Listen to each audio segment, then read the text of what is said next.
Hey guys, for today we're going to talk about logarithms, and I know you're just super excited. I've hinted about logarithms. You've probably seen logarithms being used on Delta Math to solve problems. So we are going to hit them up. Get ready, here we go. Logarithms are the inverse functions of exponential functions. So the last couple of weeks we've been working with exponentials. Their inverse is logarithms. So if you think back to the fall when we talked about inverse functions have opposite domain and range. In inverse functions, those are switched. So in the fall, you had to find inverse functions mostly for linear functions. So you might find the inverse function of da, da, da, da, da, and you would switch literally the x and y letters in your function and solve for y because the domain and range are switched.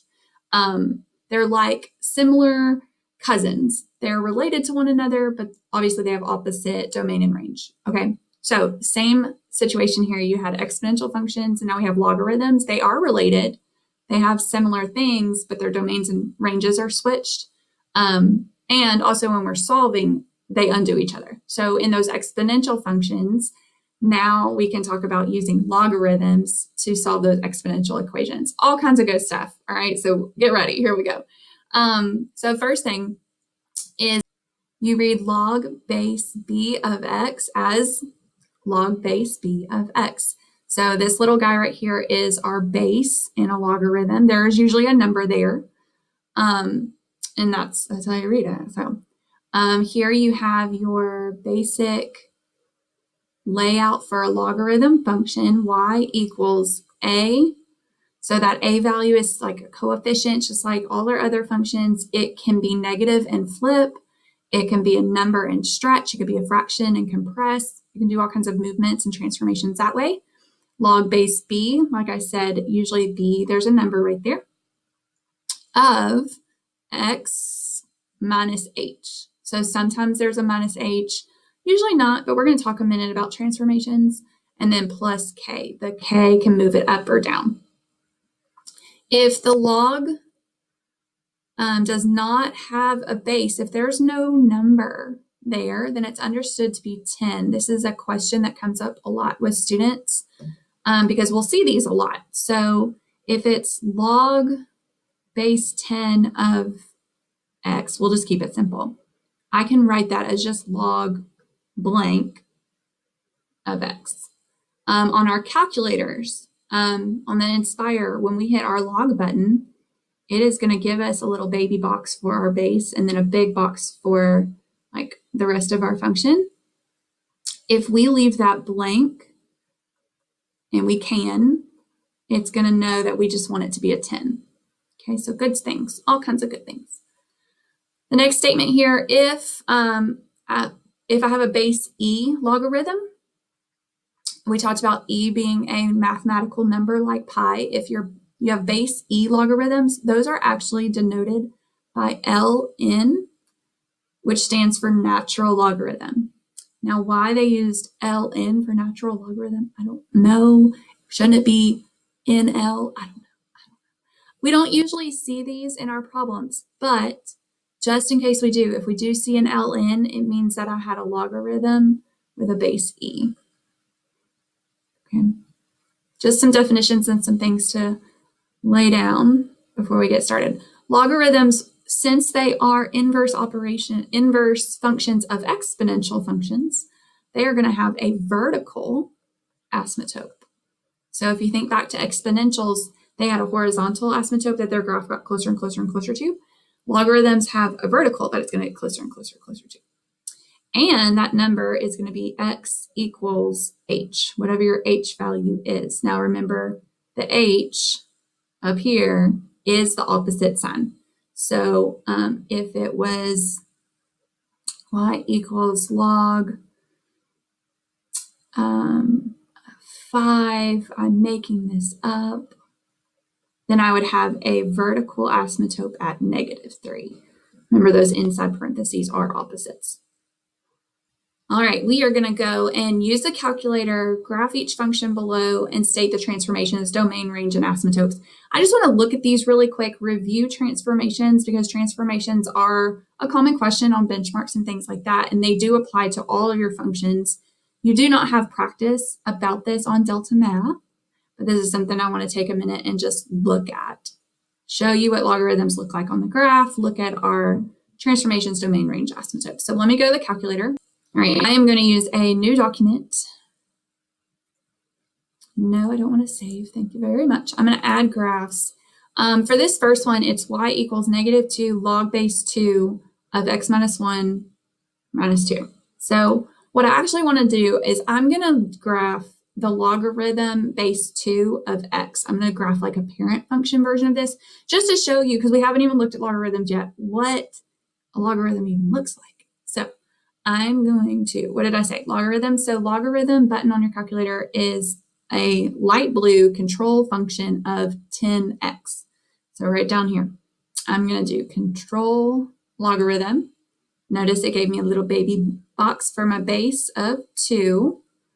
And then I'm just going to put x. So I'm not putting the full thing. I want to show you what it looks like. And then the second one, I'm going to graph this guy. So let me arrow down and graph -2 logarithm base 2 x minus 1 and arrow out -2 and enter. So the blue one here is the basic parent function of this guy, just basic log base 2 of x. The red is the problem. And so let's talk transformations. What's happened? Well, you can see blue and red, they're flipped, right? So that's coming from that -2. We've got a reflection because of the negative in front. So the a value in front still doing what a value has always done, reflecting things.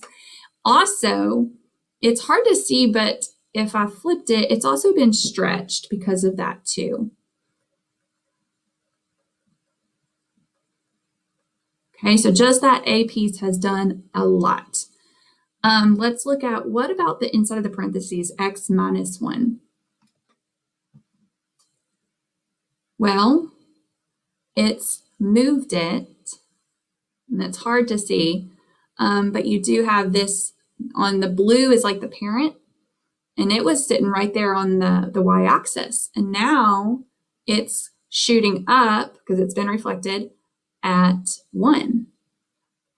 So I also have been shifted to the right 1, and that's because of the -1 inside those parentheses. And let's see if we can see about the -2. The -2 is supposed to send it down. Might be a little tricky to see because of it's been reflected. So let's go ahead and write that. It should be down 2 because of that -2. All right, domain and range. So domain is our x values. How far left will this go? We're looking at the red one. How far left is it going to go? Domain. It's just getting closer and closer and closer to 1. And how far right does it go? Looks like it's going to shoot forever to the right. So our domain is going from +1 to infinity. Notice, to infinity. Range. So let's look at the range. So we're looking at the red one. So how low is it going to go? The red one, it's creeping down, down, down, down, down, down, down, down, down. How far up is it going? It's going up, up, up, up, up. This is all real numbers. It's going to go from -infinity to +infinity. Think back to exponential functions. We're literally talking about domain and range have been switched. So in exponential functions, domain was all real numbers. In logarithms, the range is all real numbers. All right, all reals, and I'm going to put -infinity, +infinity. And then let's talk asymptote. So we said the asymptote is going to be x equals our h value. And look at my red one. There it is, right there at +1. Is x equals +1. That's my h value. He is very important today. So just transformations, asymptote, just reviewing some of those things. Let's look at one more. All right, let's look at number 2. I'm going to give myself a new page, Control, new page, add graphs. And again, I want to show you the parent function related to it. So number 2, I'm just going to do a basic log. What's the base there? Where's the base? There's no base. It's an understood 10. Let me just show you that. Control logarithm. Leave it blank. Leave it blank. If you really want to, you can put in a 10, but you can leave it blank. And then we'll just do plain old x. So this will be actually our super parent. And let's type this one, control logarithm. I'm going to leave that blank. X plus 2. It's like the one time on a calculator you can leave it blank and it's not like syntax error. And enter. So black was our plain old parent. That pinkish purple magenta color is the one that we graphed. So let's talk transformations. What's happened?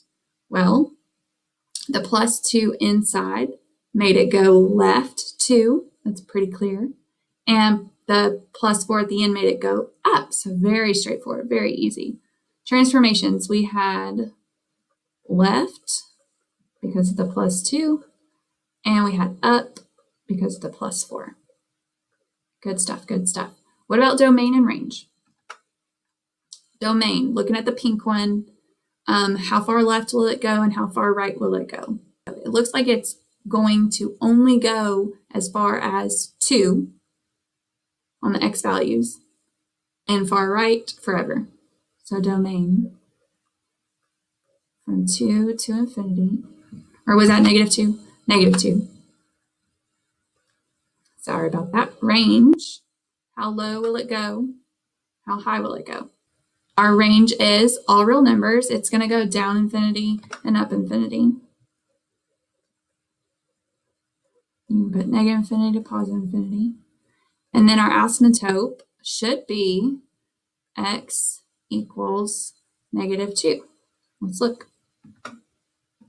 X equals -2. Okay, so just wanted to look at the graphs, just wanted to talk transformations for a minute, review domain and range. No big deals here. We'll keep trucking forward. So let's get into the nitty-gritty of logarithms. This is the fun part. So exponential equations can be written as logarithms, and logarithms can be written as exponentials. They are inverses of each other. So this takes a little bit of practice to try to get your brain wrapped around it, but I promise it's not bad. So I've got y equals b to the x. That would be an exponential form. I've got an exponent, right? I can rearrange that as log base b of y equals x. So those same letters can be rearranged. So the thing that helps me a whole lot is that my base will stay my base. The base that has my exponent will still be the base of my logarithm. Then I'm just rearranging the other two numbers. Let me show you. So number 3, right now, that's an exponential. You've got the exponent, right? I'm going to change it to a logarithm. So I'm going to have a logarithm base. What was my base that had the exponent? 10. Log base 10 of the answer was 100 is equal to the exponent 2. So they are inverse functions, so things do get swap-swapped here. Your base will stay your base. It's the only way I can get these done in my head. All right, let's try again. Pause, rewind, do what you need to do. Number 4, 3 to the 4th is equal to 81, true statement. Let's change it to a logarithm. The logarithm base 3 of 81 is equal to 4. And this is how logarithms work. They are inverses of exponents, okay? Number 5, log, what's your base? 5 of 25 equals 2. Let's go backwards. Write in exponential form, just going backwards, no big deal, okay? So the base, 3, will be my base with an exponent of 2 equals 9. Number 7, Oh no, oh no, oh no. Where's the exponent? Where's the base? Where's the base? Where's the base? It's a 10. It's a 10. It's okay. So exponent base 10 with an exponent of 3, 10 to the third is equal to 1,000. Number 8, 4 to the 0 power, did you remember this, is equal to 1. Anything in 0 power is 1. True statement. Okay, so practice those. That's how logarithms work. They are inverses of exponents and exponentials. Let's evaluate. So let's find out what is it equal to. Actually finish the question. So you can do two things here. You can go to your calculator or you can use your brain. Let's use my brain first. So we're asking, okay, 5 to the what is 125? Do you know it? It's 3. 5 cubed is 125. Now, calculator, if you want, I'll put a question mark. You can go and do this. What is it? 5 and 125. All right, so let me get a new page. I'm just going to calculate. I'm going to do log base 5 of 125 and enter 3. Number 10, we're being asked 6 to the what is 216. You know that one? Calculator maybe?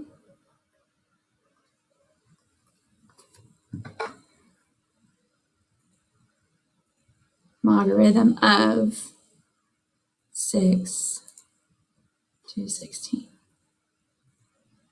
Try again.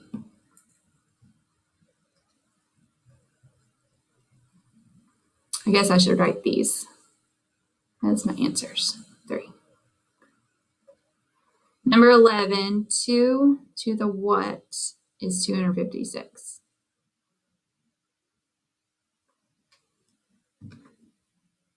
Logarithm, base 2, 256 is 8. If you knew that one, you smart. Smarty pants, okay? You can use your calculator. Now, your baby calculators are going to have a log button, but they don't have different bases. So if I use this and I hit the log button, it's going to automatically be log base 10. I can't change the base on this guy. And the same would be true on your phone calculators. So with these different bases, the 5, the 6, the 2, I need to use an Inspire or something.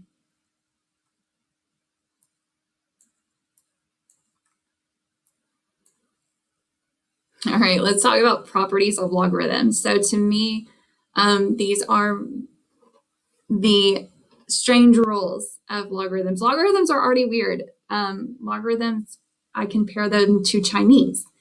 And so now you have rules. And so they're funny rules, but they exist nonetheless. All right, so the first rule, product property.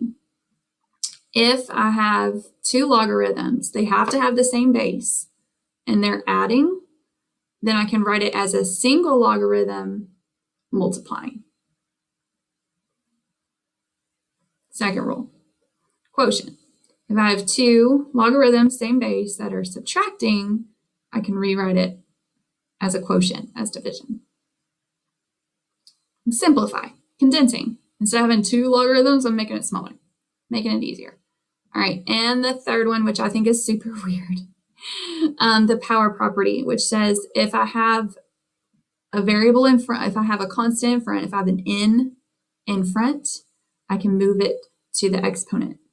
We will use this a lot later when we're solving. We will actually go backwards. We'll take any exponent that's on my logarithm and put him in front. He's very helpful. We'll use that one. Let's try it. Here we go. So condense. So on Delta Math, these are separated just like this. The first one says like condense. And write each expression as a single logarithm. So I'm trying to make it smaller. I know number 12 does not look very big at all, but we're going to make it smaller. So the rule is if you have a number in front, it becomes your exponent.